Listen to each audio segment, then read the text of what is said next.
Hello there, I'm Forge Tech, and this is Valheim in the Hearth and Homes update. Recently, with all the new updates and patches and balances, I've decided with several other players to just completely restart. And I figured it would be fun to show off what we build with a little bit of a story behind it. And this is day 2 of real life, right at the beginning of the morning. So this is what me and another player have designed. Now, before anyone asks, this is basically a defense that we've built since the enemies are not really good at pathing. So while we can run over it, at least until we get a drawbridge or something like that, that's what we're going to do. So now, beginning the story. The two people, having arrived in this world, realized that they would need a place to begin creating even the most basic of items. And as such, they started off in an old, rundown building they found.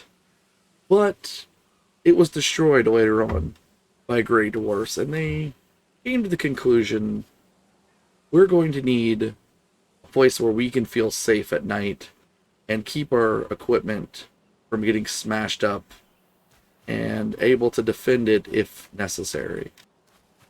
So, as designing goes, they built the walls first after starting off with a small or longhouse style structure.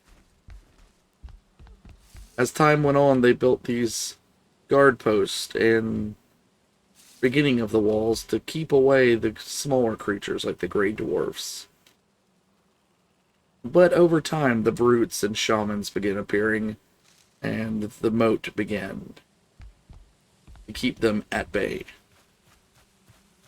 Having managed to find a queen bee, they were able to create their own hive, collect honey for food at first, but later as a useful ingredient.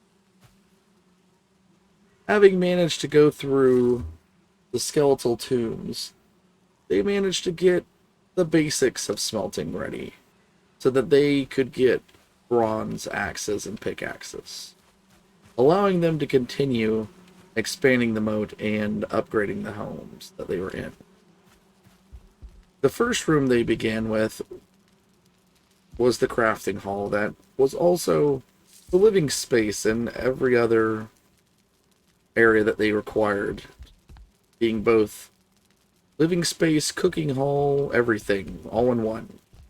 It expanded and is still expanding into each room becoming more and more specialized over time, allowing them to have a place that they can relax between different raids out onto the dark creatures of the forest.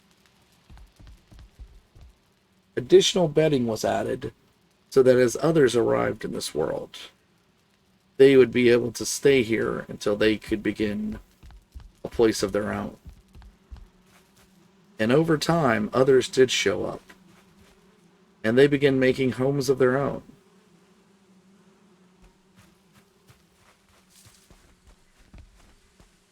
And with time, who knows what valleys like this could become as the forces of the Dark Forest is pushed back.